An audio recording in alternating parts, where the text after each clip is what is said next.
مولاي صل وسلم دائما ابدا۔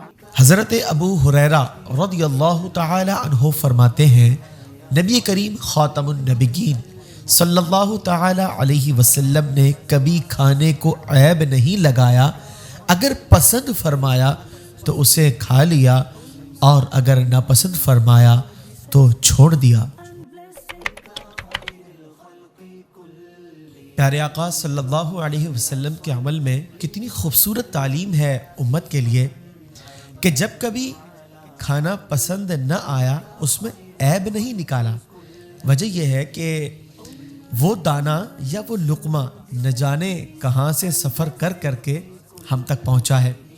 اور ناظرین، کھانا اللہ تبارک و تعالیٰ کی بڑی عظیم نعمت ہے جو ہماری بنیادی ضرورت کو پورا کرتی ہے، اور اس کی صحیح قدر یقیناً ان لوگوں کو ہو سکتی ہے کہ جن کے پاس غذا کی قلت ہو۔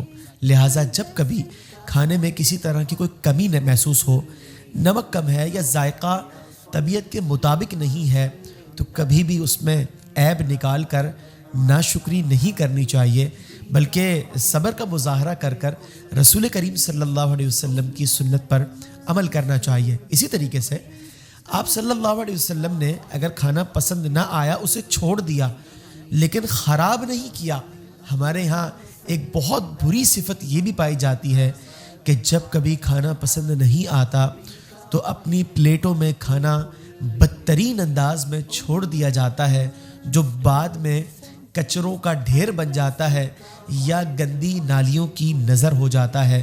لہٰذا جو لوگ اللہ کی نعمتوں کی ناشکری اور ناقدری کرتے ہیں تو وہ نعمتیں ان سے چھین لی جاتی ہیں۔